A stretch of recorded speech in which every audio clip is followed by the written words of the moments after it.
Hello guys, यो चाहिँ हाम्रो रियाक्ट सिरिजको पहिलो भिडियो हो। यसमा चाहिँ हामी रियाक्ट जेएस लोकल्ली कसरी रन गर्ने त्यो हेर्छौँ। रियाक्ट जेएस लोकल्ली रन गर्नको लागि हाम्रो सिस्टममा सुरुमा चाहिँ नोड जेएस इन्स्टल भएको हुनुपर्छ। मेरोमा चाहिँ अलरेडी छ। अब नोड जेएस इन्स्टल छ कि नै भनेर चाहिँ गर्नको लागि चाहिँ हामी कुनै एउटा टर्मिनल खोलेर नोड ड्यास भी गऱ्यो भने चाहिँ यदि नोड इन्स्टल छ भने चाहिँ यसरी नोड जेएसको भर्जन लिस्ट हुन्छ। मेरोमा चाहिँ अलरेडी छ। यदि हजुरहरूकोमा छैन भने चाहिँ यहाँनिर गुगलमा गएर नोड जेएस सर्च गर्नुभयो भने चाहिँ नोड जेएसको अफिसियल वेबसाइट नै आउँछ फर्स्टमै। ओके, यो वेबसाइटभित्र गएर चाहिँ यहाँबाट हजुरहरूले नोड जेएस डाउनलोड गरेर इन्स्टल गर्न सक्नुहुन्छ। अनि हामी चाहिँ यो सिरिजमा बाइट युज गर्छौँ रियाक्ट रन गर्नको लागि। अनि बाइटको चाहिँ हजुरहरूले गुगलमा गएर बाइट सर्च गर्नुभयो भने चाहिँ बाइटको नि आफ्नै अफिसियल वेबसाइट छ, फर्स्टमै आउँछ। यसकोमा गएर गेट स्टार्टेडभित्र जानुभयो भने चाहिँ हल्का तल स्क्रोल गर्नुभयो भने चाहिँ स्काफोल्डिङ योर फर्स्ट बाइट प्रोजेक्ट भनेर आउँछ। अनि यसमा चाहिँ हजुरहरूले चाहेको प्याकेज म्यानेजर युज गर्न सक्नुहुन्छ। मैले चाहिँ पिएनपिएम युज गर्छु अहिलेलाई। यहाँनिर साइडमा यो कपी गर्न मिल्छ यो कोड। अनि यसलाई चाहिँ म कुनै एउटा टर्मिनल ओपन गर्छु। यो टर्मिनलमा गएर मैले यसरी पेस्ट गरेर इन्टर गरेँ भने चाहिँ अब हाम्रो प्रोजेक्टको नाम हाल्न भन्छ। मैले चाहिँ टेस्ट प्रोज भनेर बनाउँछु। अनि हामी कुन चाहिँ फ्रेमवर्क युज गर्छौँ जाभा स्क्रिप्टको भनेर त्यो सोध्छ। हामी चाहिँ अहिले रियाक्ट युज गर्छौँ।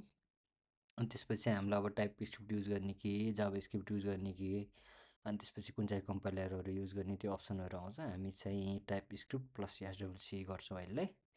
रोल डाउनको एक्सपेरिमेन्टल भर्जन युज गर्ने भनेर सोधेको छ। यसलाई नि नो गरौँ अनि इन्स्टल गरेर रन गर्ने अटोमेटिकली। यसलाई नै हामी अहिले स्किप गरौँ। ओके, हाम्रो प्रोजेक्ट बनेर रेडी भइसक्यो। त्यो चाहिँ म यसरी लिस्ट गरेँ भने चाहिँ टेस्ट प्रोज भनेर यहाँ बनिसकेको छ। अनि म चाहिँ त्यो टेस्ट प्रोजभित्र जान्छु। त्यसपछि चाहिँ मैले कोड डट गरेर इन्टर गरेँ भने चाहिँ यो हाम्रो प्रोजेक्ट पिएस कोडमा ओपन हुन्छ है। यो गऱ्यो भने चाहिँ मेरो यो प्रोजेक्ट यहाँ भिएस कोडमा ओपन भयो। र ओपन भइसकेपछि सुरुमा चाहिँ हामीले यो प्रोजेक्टको डिपेन्डेन्सीहरू इन्स्टल गर्नुपर्छ। त्यो चाहिँ हाम्रो प्याकेज डट जेसन फाइलमा हुन्छ। त्यो इन्स्टल गर्नको लागि चाहिँ हामी चाहिँ पिएनपिएम आई गऱ्यो भने चाहिँ यो डिपेन्डेन्सीहरू इन्स्टल हुन्छ। हजुरहरूले यान युज गर्नुभएको छ भने यान हान्नुभयो भने इन्स्टल हुन्छ।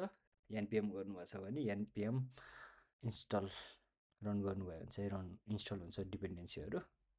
अनि अब यो प्रोजेक्ट रन गर्नको लागि चाहिँ हामी यहाँ प्याकेज डट जेसनभित्र हेर्नुभयो भने चाहिँ डेभ भनेर एउटा स्क्रिप्ट अलरेडी बनाइदिएको हुन्छ। हामी टक्क पिएनपिएम डिबी डेभ गरेर मैले इन्टर गरेँ भने चाहिँ अब हाम्रो कोड रन हुन थाल्छ। यो चाहिँ अनि हामीले यसरी कहाँनिर रन भइरहेछ भनेर लोकल होस्टमा चाहिँ लोकल होस्ट 5173मा रन भएको छ।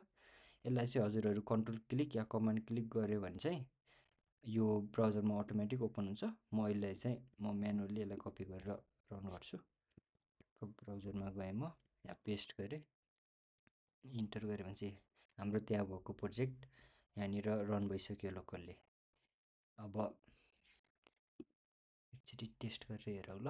म सबै कोड हटाइदिन्छु अनि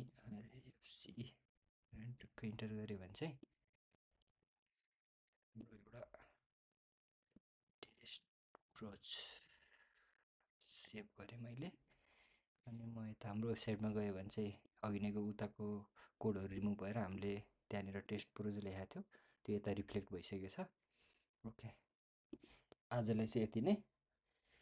यसमा चाहिँ हामीले रियाक्ट प्रोजेक्ट लोकल्ली क्विकली कसरी रन गर्न सकिन्छ त्यो हेऱ्यो। अब रियाक्टको बारेमा, बाइटको बारेमा, ओभरअल जाभास्क्रिप्टको बारेमा हामी डेप्थमा चाहिँ फ्युचर भिडियोजहरूमा डिस्कसन गर्छौँ।